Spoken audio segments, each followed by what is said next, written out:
কিন্তু আমরা লক্ষ্য করেছি কিছু কিছু দল আজকে জামাত ইসলামী ফেব্রুয়ারিতে ইলেকশন চায় না বলে ঘোষণা দিয়েছে। কিন্তু আমাদের সকল নেতৃবৃন্দ এক কথাই বলছে, ইলেকশন টাইম ফ্রেম নিয়ে আমাদের কোনো প্রবলেম নাই। ডিসেম্বরে হলে আমরা ডিসেম্বরে ইলেকশন করতে প্রস্তুত। কিন্তু যে কয়টা জিনিস আমরা ইলেকশনের আগে করতে চাই, তার এক নাম্বার হলো যে ইলেকশন করার পরিবেশ তৈরি করতে হবে, একটা লেভেল প্লেইং ফিল্ড তৈরি করতে হবে। না হয় 14, 18 এবং 24-এর মতো নির্বাচন হবে। বাংলাদেশ জামাত ইসলামী সেই জাতীয় কোন নির্বাচন আশা করে না। ওই জাতীয় নির্বাচনের ফলে কেবলমাত্র একটি ফ্যাসিস্ট তৈরি হয়, একটা ফ্যাসিস্ট গভর্নমেন্ট তৈরি হয়। সুতরাং আমরা 16 বছর দেখেছি ওই জাতীয় নির্বাচন করে যে ফ্যাসিস্ট সরকার তৈরি হয়েছিল, তারা বাংলাদেশের মানুষের উপর কি পরিমাণ নির্যাতন তারা চালিয়েছিল। সুতরাং আমাদের প্রথম বক্তব্য হল নির্বাচন কমিশনের উপর যে একটা লেভেল প্লেইং ফিল্ড তৈরি করতে হবে। দ্বিতীয়, আমরা যেটা বলেছিলাম, জুলাই সনদ অত্যন্ত সারা বাংলাদেশের জনমানুষের একটা আকাঙ্ক্ষার প্রতীক। জুলাই সনদ 24-এর গণ আন্দোলনে যারা শহীদ হয়েছে, 24-এর গণ আন্দোলনে যারা আহত হয়েছে 30,000, তাদেরকে মর্যাদা দেওয়ার জন্য আমরা বলেছিলাম জুলাই সনদকে লিগ্যাল ফ্রেমওয়ার্কের মধ্যে ঢোকাতে হবে এবং এটা আমাদের দাবি সরকারের প্রতি, এটা করতেই হবে। আরেকটা আমাদের দাবি ছিল দৃশ্যমান বিচার করতে হবে। আমরা বলিনি সকল বিচার সম্পাদন করো, আমরা বলেছি দৃশ্যমান বিচার করতে হবে। দৃশ্যমান বিচার ছাড়া এই জাতি ইলেকশন মেনে নেবে না। সুতরাং এই কয়েকটি বিষয় সম্পাদন করে আমরা ইলেকশনের জন্য প্রস্তুত আছি এবং আমরা সরকারের নিকট আবেদন, নির্বাচন কমিশনের নিকট আবেদন, এই প্রসেস মেইনটেইন করে ইলেকশনের পরিবেশ আমরা তৈরি করব।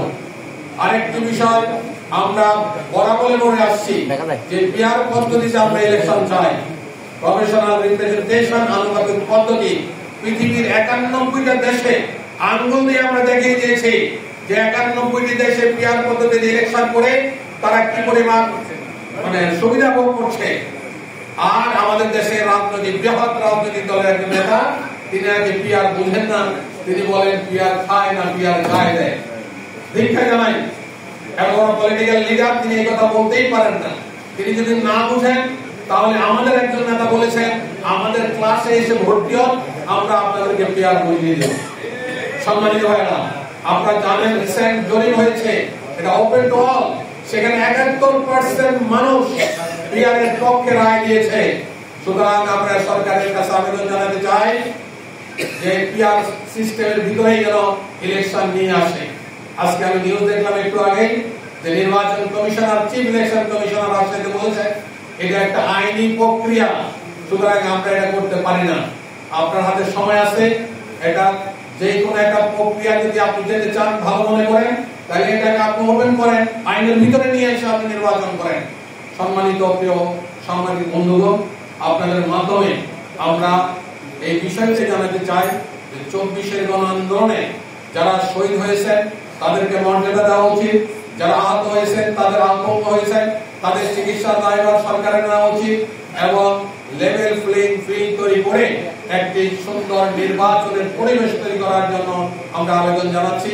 সর্বশেষ আবার একই কথা বলে শেষ করব, পিআর পদ্ধতি মানুষ চায়, সুতরাং পিআর পদ্ধতি ইলেকশন করলে এদেশের মানুষ সন্তুষ্ট হবে। আর আমরা সবাই জানি পিআর এর সবচেয়ে বড় অ্যাডভান্টেজ হলো পিআর এর ইলেকশন হলে গুন্ডার ইলেকশন, মাসুলম্যানের ইলেকশন, টাকার খেলা বন্ধ হয়ে যাবে। সুতরাং একটা ফেয়ার নির্বাচনের জন্য আমরা পিআর সিস্টেম চাই। আমি আপনাদের প্রতি আবেদন জানাই যে আমরা নির্বাচনের জন্য অলরেডি প্রস্তুতি গ্রহণ করেছি।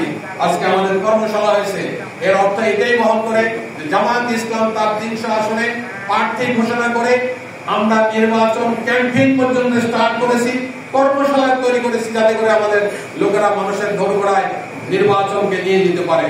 আমি আপনাদের মাধ্যমে এই সরকারকে আবেদন জানাই, নির্বাচন কমিশনকে আবেদন জানাই এবং আপনাদেরকে আন্তরিক মোবারকবাদ, ধন্যবাদ দিয়ে আমার বক্তব্য শেষ করছি। আসসালামু আলাইকুম ওয়া রাহমাতুল্লাহি ওয়া বারাকাতুহু। একটা প্রশ্ন আছে, এই প্রশ্নের জবাব আমাদের অনেক নেতা দিয়েছেন, ওনার ভাষায় বলি, ইলেকশন পিআর একটা সিস্টেম আমরা ডিমান্ড করেছি। ইলেকশনে আমরা যাব না এই কথা আমরা বলি, আমরা বলছি পিয়ারের যে অ্যাডভান্টেজ গুলো আছে একদম চোখে আঙুল দিয়ে দেখা যাওয়ার মতো, এটা আমরা ওপেন সবাই কাছে বলছি। সুতরাং আমরা আমাদের ডিমান্ডের উপর আমরা আসি, দেখি আমরা সরকার কি করে।